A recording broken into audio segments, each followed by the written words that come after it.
Bonjour,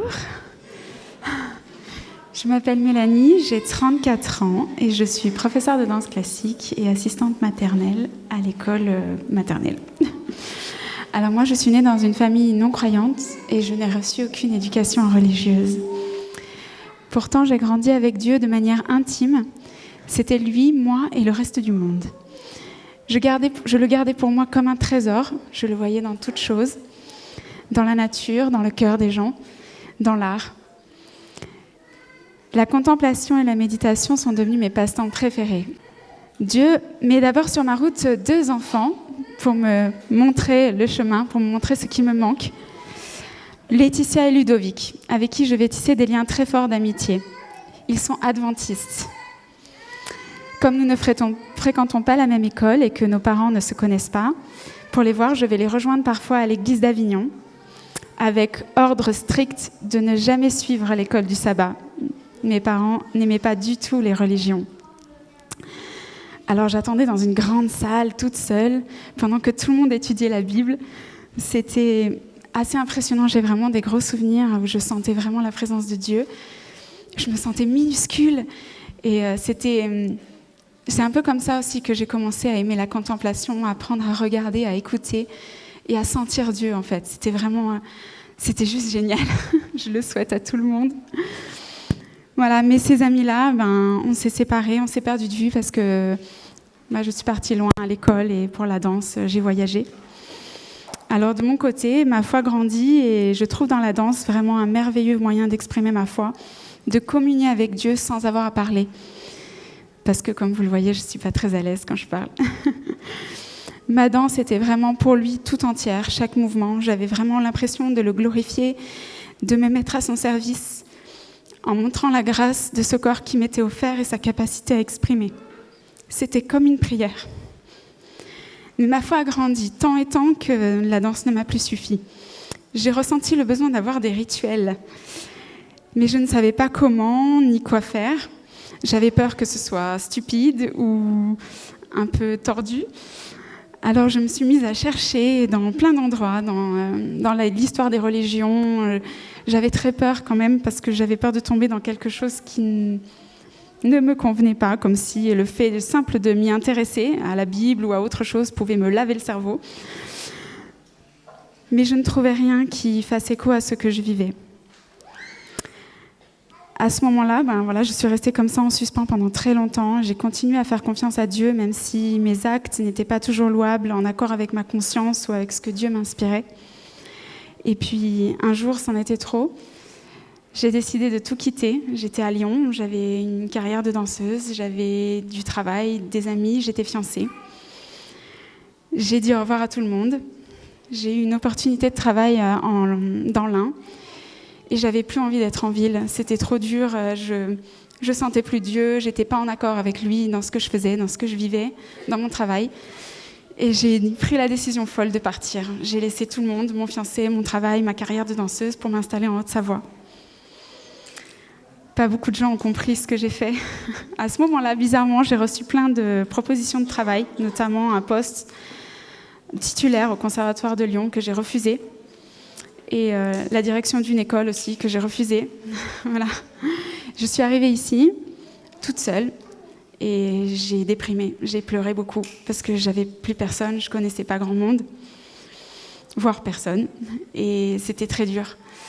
Bien sûr, tous mes amis ont pris de mes nouvelles, dont Ludovic, qui me dit « Tu vas pas bien, j'ai appris où tu es, où tu habites », et je lui dis je suis à Saint-Julien, voilà, je me sens pas très bien, mais j'ai l'impression que j'ai fait ce qu'il fallait.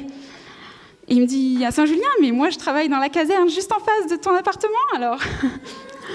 Et là, j'ai vraiment vu Dieu, j'ai dit, c'est pas possible, ça fait des années que je l'ai pas vu, il arrive là, déjà, c'était obligé que ce soit Dieu qui m'ait amené ici, et du coup, j'étais vraiment convaincue que c'était ce qu'il fallait que je fasse. D'ailleurs, il m'a bénie dans mes choix de le suivre parce que j'ai trouvé un appartement tout de suite, j'ai trouvé du travail en Suisse tout de suite, j'avais tout, vraiment tout. C'était juste génial. Et en même temps, je me sentais seule. Et donc Ludovic me dit, je suis là, et puis je travaille au campus adventiste juste à côté. Alors déjà, je ne savais pas qu'il y avait un campus. Je me suis dit, mais ça existe. En plus d'avoir une église, vous avez une école. Donc, bon, pardonnez mon manque de connaissances sur le milieu. Donc, il m'invite à visiter le campus. Je rencontre plein de gens merveilleux et notamment mon futur époux. Il me présente mon futur époux. Donc, Dieu m'a vraiment tout donné en venant ici. Il m'a donné du travail, il m'a donné la sécurité, il m'a donné l'amour. La famille, il m'a comblée, vraiment. C'était une décision difficile, mais c'était comme ça et j'ai vraiment reçu beaucoup de choses de lui. Et avec Alain, Alain, mon amour, il est adventiste. Donc dans la relation, c'est un peu compliqué. Donc on se met d'accord, on s'aime très fort, mais c'est chacun dans le respect des croyances de l'un et de l'autre. Sauf que ça marche un temps, mais pas trop, parce que quand lui veut aller à l'église au sabbat, moi je veux aller au cinéma. Alors c'est un peu compliqué, je comprends pas trop. Et je me dis, peut-être que ce serait bien pour mon couple. Et puis aussi parce que j'aurai une occasion d'échanger sur ma foi et sur ma spiritualité, de demander des études bibliques. On a un ami que j'aime beaucoup, à qui je demande, Pierre Franco, qui relève le défi parce qu'à la première étude biblique, je lui ai interdit d'ouvrir la Bible. J'étais vraiment très fermée avec la religion, c'était terrible. Pierre, il m'a vraiment appris à aimer la Bible. Il m'a montré que le Dieu que j'avais dans le cœur, il était dans le texte. Et c'était juste merveilleux. C'était comme si Dieu me disait « Regarde, je suis là, c'est là qu'il faut que tu me cherches. Ça fait longtemps que je te le dis, mais tu ne veux pas écouter. » Et donc j'étais très bouleversée, mais j'étais encore vraiment fermée. Il va me falloir un deuxième pasteur que je rencontre lors d'un spectacle sur la vie de Jésus.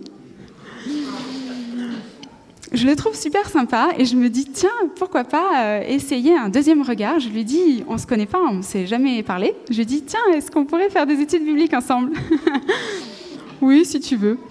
Donc, première fois que je vais chez lui, je lui explique, j'ai tout cherché. Moi, je cherche, j'ai Dieu dans mon cœur et je cherche. Comment l'exprimer, comment lui dire je t'aime, mais il n'y a rien qui me convient. J'ai cherché dans le bouddhisme, dans plein de trucs, mais il n'y a rien qui me convient. Et lui, il me dit, voilà.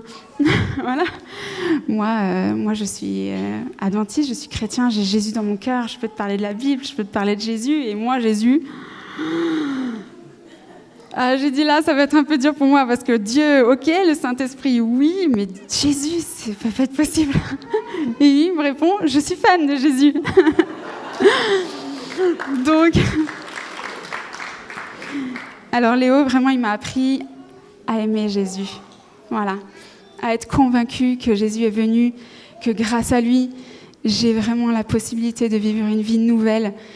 Et j'étais, je ne sais pas comment vous dire, remplie de bonheur à chaque étude biblique. Je découvrais quelque chose d'incroyable dans les textes. Je me disais, mais en fait, la Bible, elle est super intelligente. Il y a plein d'amour, il y a plein de raisonnements. C'est fou, tout ce qu'il y a là-dedans. Pourquoi les gens ne la lisent pas? Pourquoi moi, je ne l'ai pas lu plus tôt, en fait? C'était ça, le truc. Et je prends la décision de me faire baptiser. À ce moment-là, j'étais enceinte. Et à ce moment-là, catastrophe, je perds mon travail. Je perds mon travail. Et pour moi, ça a été la chute, un peu dans tout, parce que je me suis sentie responsable de mon enfant, responsable de ma famille, et en fait, j'ai délaissé Dieu pour trouver des solutions toute seule. Je me suis dit, il faut que je trouve du travail, il faut qu'on arrive à payer le loyer. Et en fait, j'avais que ça dans la tête. C'était les factures, les problèmes de la vie courante, en fait. Et j'ai laissé Dieu, j'ai plus fait confiance comme je faisais avant. Et j'ai vécu une année exécrable. C'était affreux. Mais Dieu a vraiment agi à travers beaucoup de gens qui sont ici. Et je voudrais vraiment les remercier et remercier Dieu pour ça. Il ne m'a pas laissé tomber. Moi, oui, mais pas lui.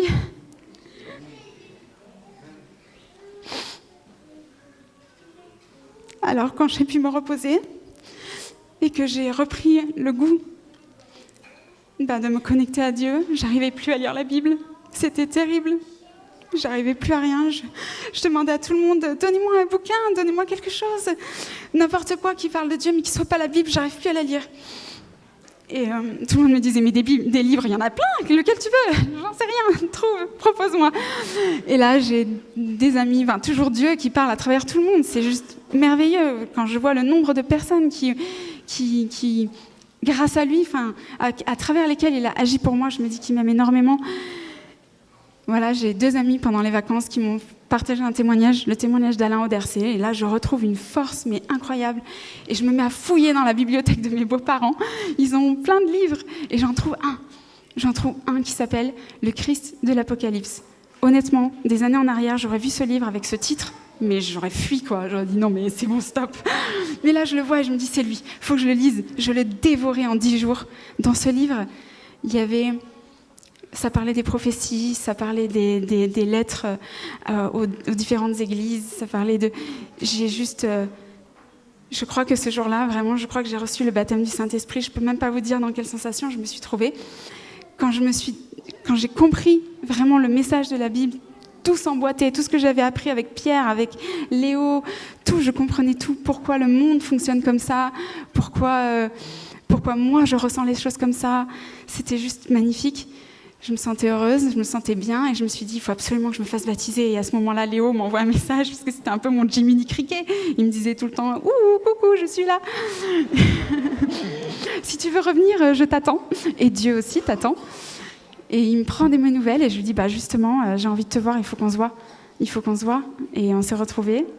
Je pense qu'il ne s'attendait pas à me voir comme ça. J'étais vraiment euphorique, c'était génial. Et voilà, et puis il m'a proposé de me rejoindre à vous pour ce baptême aujourd'hui et je le remercie vraiment. Pour moi, ce baptême, ce n'est pas un début parce que je chemine avec Dieu depuis longtemps, mais ça marque vraiment mon engagement envers Dieu, envers Jésus. Je crois vraiment que Jésus est venu, que par lui, par son sacrifice, je vais pouvoir vivre une vie nouvelle. Et pour ça, je le remercie. Merci Dieu, merci Seigneur. Je voudrais inviter tous les gens qui ont une foi naissante ou qui ne savent pas trop, qui sont fermés aux religions, à être un peu curieux parce que, en fait, vous serez vraiment surpris. Vous allez peut-être trouver des choses merveilleuses dans la Bible. Et je voudrais partager avec vous un verset que j'ai lu. Ce n'est plus moi qui vis, c'est le Christ qui vit en moi. Je vis dans la foi du Fils de Dieu qui m'a aimé et qui s'est livré lui-même pour moi.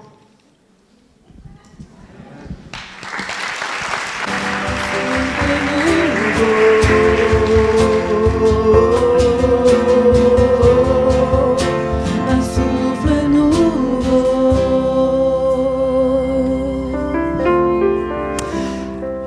Alors c'est vrai que j'avais amené ma Bible pour ce premier rendez-vous à la bibliothèque du campus, et cette Bible est sagement restée fermée. Alors on a parlé des arbres. Tu m'as parlé du fait que pendant des années, les arbres t'ont parlé, que lorsque tu regardais des arbres, tu voyais Dieu. Et au fond de toi, tu avais déjà cette graine du royaume. Et cette graine, aujourd'hui, c'est l'arbre du royaume. Et depuis hier, j'ai cette image d'un saule pleureur. Un arbre qui pleure de chagrin, qui pleure de fatigue, mais qui pleure surtout de joie. Un arbre avec ses branches qui tombent dans l'eau. Et voilà, ce saule pleureur, c'est toi. Et j'ai cette image de ce vent qui se lève, de ce souffle de l'esprit, de ce souffle de vie, et cet arbre, il se met à danser. Cet arbre, il se met à danser, et c'est toi, c'est ce que le Seigneur a fait pour toi, c'est ce souffle de vie. Et Jésus nous dit que dans cet arbre, il y a des oiseaux qui viennent se nicher, qui viennent se protéger. Et tu es déjà cet arbre de protection et d'amour pour les autres. Donc gloire à Dieu.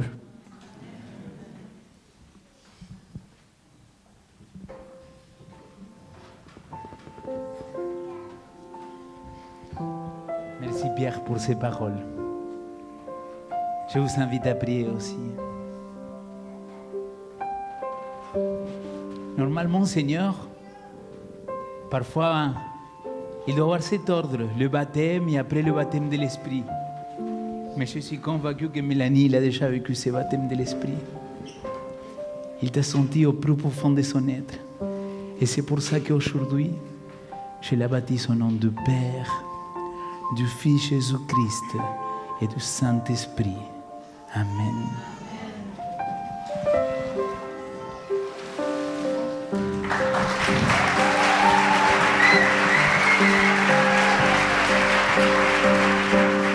Saint-Esprit.